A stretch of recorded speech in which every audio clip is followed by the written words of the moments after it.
Hello mga bro, magandang araw. Welcome back na naman sa ating mga video. Ayan, kumusta kayo mga bro? Sana ay nasa mabuti kayong kalagayan sa mga oras na ito.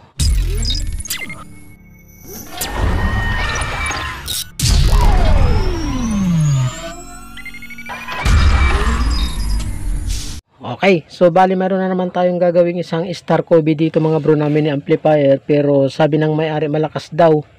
Yan, kinukunik niya doon sa kanyang speaker na Digis. Ayan, balang naging problema daw nito mga bro, sabi ng may-ari ay na-stuck daw ng mga 2 buwan, tapos nung pinandar niya wala ng power, tapos meron daw lumagitik dun sa loob. Kaya nung isaksak niya sa kuryente tapos i-power niya, walang power. Ayan, susubukan natin mga bro kung walang power. Saksak natin yung kanyang plug. Ayan, nakasaksak na. Yun natin. Ayan mga bro, wala siyang power. Ayan. So bali itong amplifier na ito mga bro ay with Bluetooth daw, sabi ng may-ari. Ayan. Okay, tanggalin natin sa saksakan mga bro at titignan natin kung ano ang naging problema ng mini amplifier na ito. Ayan, okay, buksan natin.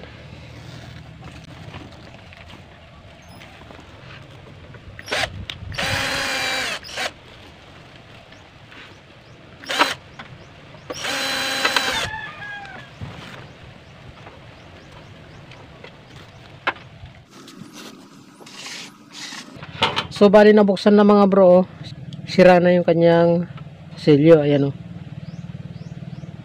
baka sinubukang buksan ng may-ari, pero sabi ng may-ari hindi pa raw nagagalaw ito mga bro.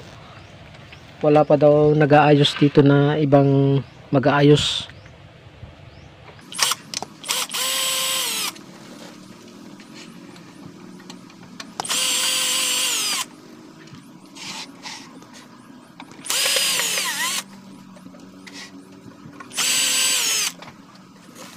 Okay, natanggalan natin mga bro yung kaya mga screw.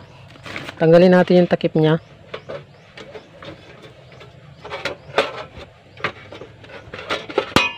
Ayan, medyo makunat. Ayan yung kanyang laman mga bro. Meron siyang power supply na 3 ampere. Ayan, subukan nating isaksak mga bro at itis natin kung mayroong output.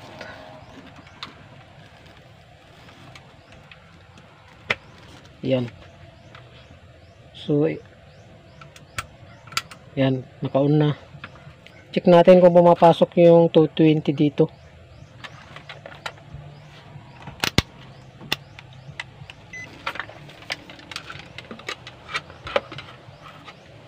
Set natin sa yan, AC. Okay, focus natin ng kaunti. Yan, check natin mga bro kung pumapasok yung kuryente. Ayan, bali meron siyang 225. Tapos check naman natin dun sa kanyang output kung meron siyang output. I-set naman natin sa DC mga bro. Ayan, DC dun sa kanyang output.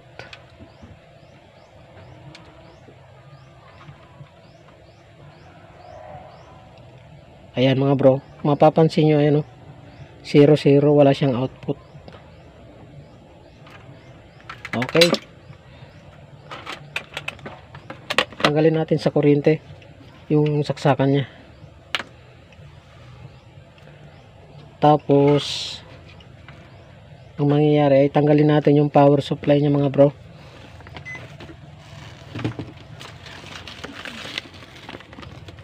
Yan, tanggalin muna natin tong wire ng output. Puro di kwan siya, di sakit.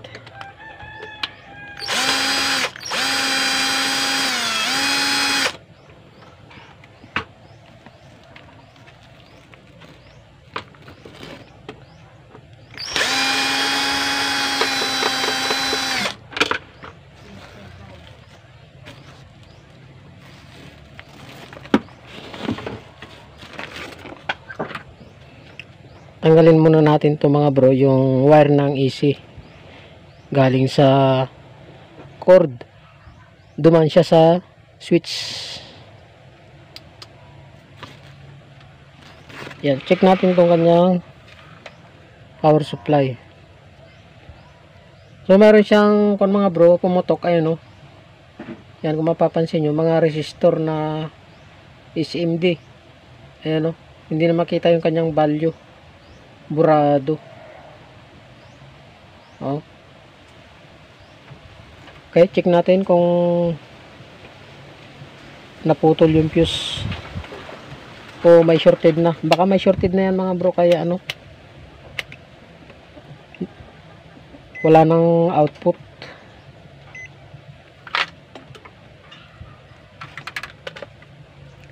Okay, nakabaser tayo mga bro.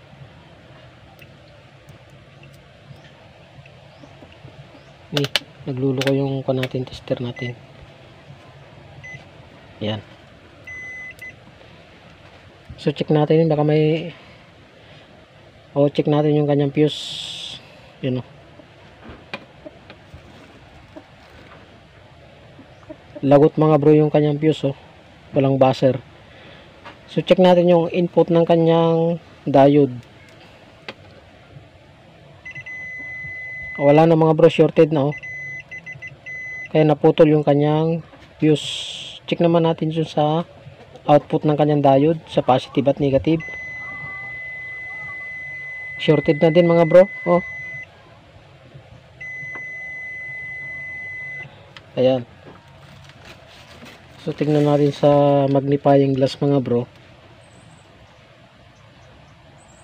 Wala, hindi makita yung value ng kanyang resistor. Mahirap kasi mga bro magpatsamba ng kung anong mga value niyan. So ang mangyayari dyan, papalitan na lang natin ng power supply. Ayan. Bali ang power supply na ito mga bro ay 12 volt.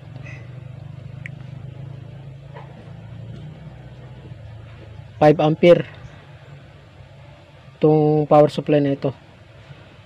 Okay, bali mayroon tayong available dyan mga bro na power supply, pero power supply ng CCTV.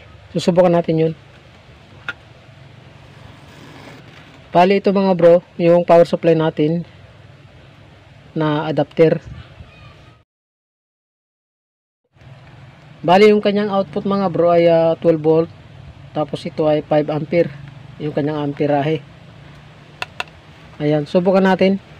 So dito pala mga bro, mayroon siyang input na 12 volt ayun, sa kanyang likod. Ayan. Ayan, 12 volt mga bro. So sakto yung power supply natin na 5 ampere na power supply ng CCTV. Pero subukan natin buksan.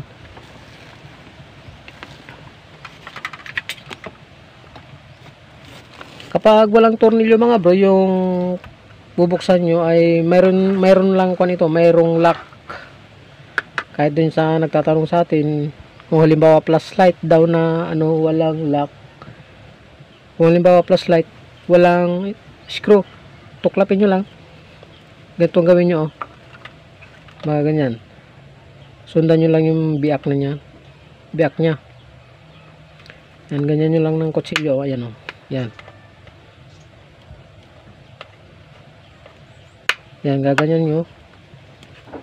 Ganun nyo lang May lock kasi yan mga bro, kusang maglalak yan pag ayan So wag nyo namang pipiliting biakin na ganun para hindi maputol yung lock nya pag hindi na maglalak pag tinuloy nyo.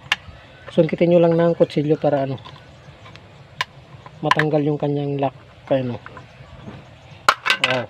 Yan. Ayan yung mga lock nya Okay, bali ito yung itsura ng power supply mga bro. Ayan. Okay, ang mangyayari mga bro, tatanggalin natin to. Ihinang na lang natin ito mga bro dito. Ayan, re-remedyo na lang natin. Okay. Painit natin yung panghinang natin mga bro. Panoorin nyo lang hanggang dulo mga bro para magkaroon kayo ng idea sa pagre-repair. Yan. Bali kunin ko lang yung panghinang ko mga bro. Okay, bali ito yung panghinang ko mga bro. Saksak ko sa kuryente. Ayan. Okay.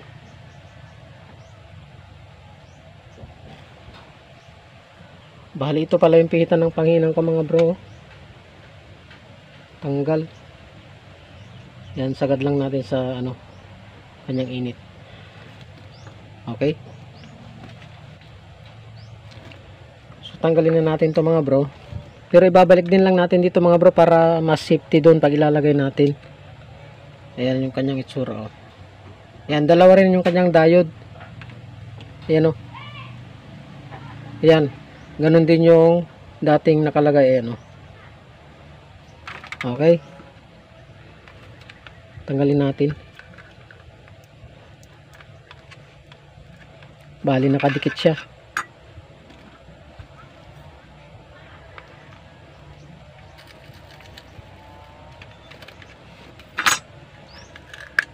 Ayan o.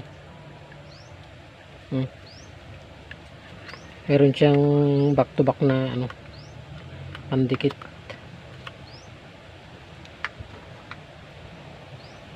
Okay, pag ilalagay nyo ito mga bro, itong pula yung positive, tapos itong itim, ito yung negative. Yan, dito nyo rin ilalagay sa positive yung kulay pula, tapos negative yung kulay black. Okay, hugutin muna natin dito. Bali ayan mga bro. Yan, mayroon namang kanyan, hindi kayo maliligaw dyan. May dowel o may lock, ano, hindi mapagbaliktad. Okay, ang mayayari, putulin natin to sa kabalatan na lang. Okay, nabalatan na natin mga bro. Applyan natin ng panghinang.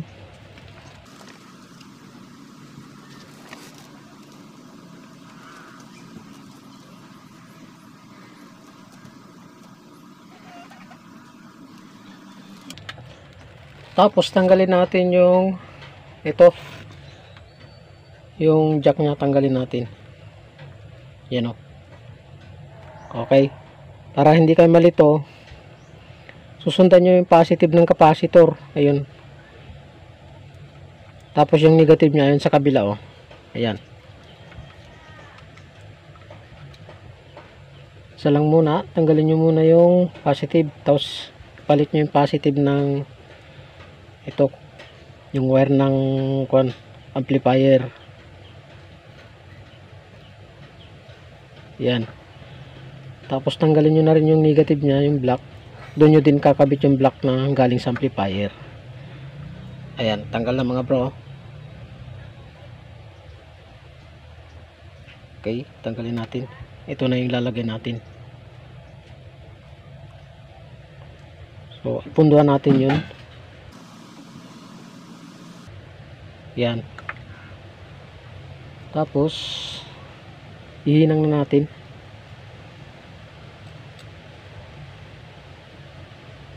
Okay. Bali ang mangyayari naman mga bro, ito naman ngayon yung putulin natin, oh. Ito sa easy nya. Okay, putulin natin mga bro. Yan. Tapos balatan natin to.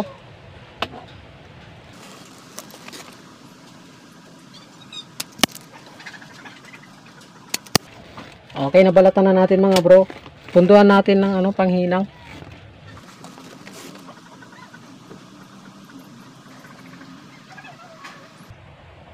Yan.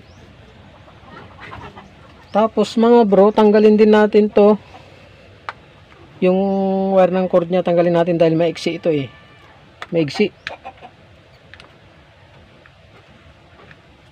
Ayun, nalaglag na. So, puntahan natin to para madaling maikabit.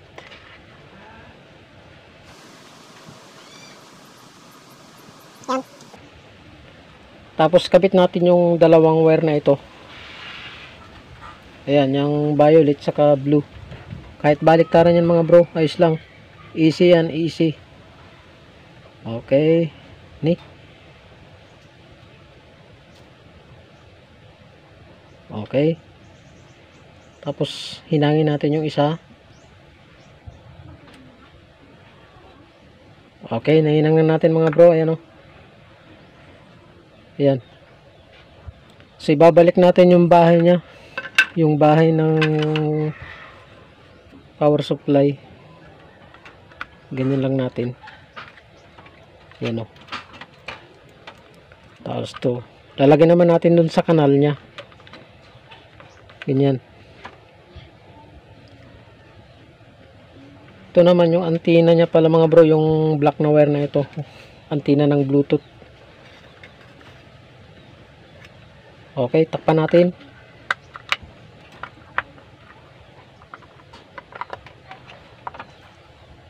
Ilayo natin ng konti para makita. Ayan. Takpan natin.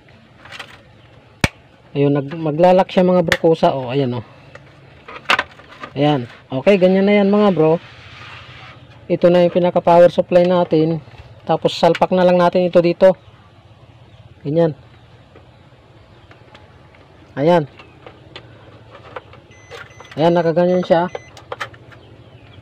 Ganyan na. Ito na yung buong power supply niya. Okay, subukan natin ngayon mga bro. Kung magpa-power na siya. Tanggalin natin tong panghinang natin.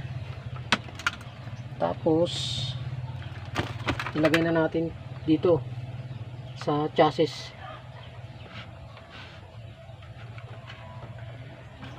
Mahirap may lagay ah.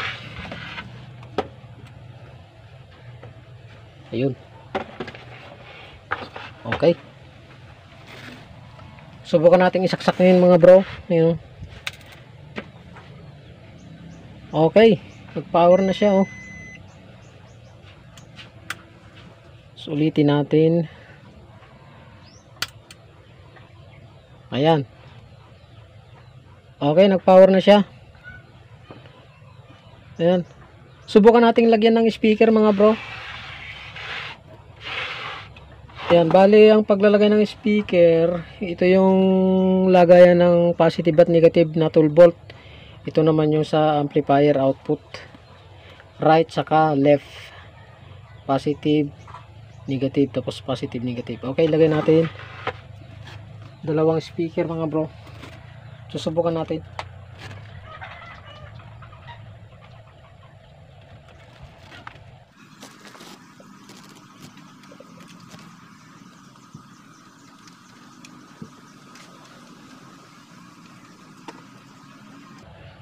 Yan, ingatan lang natin magdikit mga bro yung dalawang wire natin para hindi masira yung amplifier natin. Okay, ayos na. Subukan nating patugtugin mga bro. I-connect natin dito sa pinagbibideo natin. Okay, na i-bluetooth na natin mga bro dito sa pinagbibideo natin ulit. Ayan, subukan nating i-play. Sandali lang ha.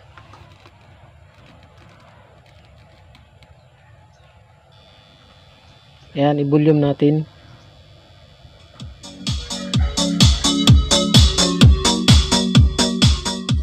Ayos mga bro, maganda pala yung tunog nito. Tingnan nyo yung amplifier niya. Ayan o. Ayan mga bro, ayan o. So, i-focus natin. Ayan o. Parang yung amplifier ng CK502MT ito ah. Yung mga malilit na amplifier na pwedeng pang tricycle. Ayan o, dalawa o, left and right o. May heatsink. Ayan, subukan natin ulit mga bro. Ayan o. Teka lang, ilayo natin. O.